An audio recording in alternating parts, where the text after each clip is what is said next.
ti e do të dërguarin e Allahut dhe ty të thuhet se në fund të veriut apo të jugut ndodhet një letër, gjurmë apo diçka tjetër që ka lidhje të drejt për drejt me dërguarin e Allahut të madhëruar, a nuk do të shkoje atje me nxitim e madh që ta shohësh atë, ta prekësh e të bekohesh me të. Nëse ke një të dashur që e do vërtet dhe ke mall për të dhe me të lidh marrëdhënie e dashurisë së fortë të vërtet, dhe ai të dërgon një letër, a e lexon atë letër vetëm një herë? Sigurisht që jo.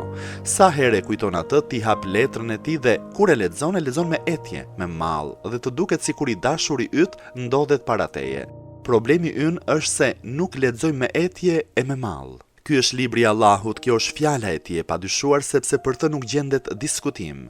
Kjo është fjala e ardhur nga Allahu i plotfuqishëm, krijuesi i qiejve dhe i tokës, Zoti i botëve, në derën e të cilit janë gjithçka që ndodhet në qiej dhe në tokë.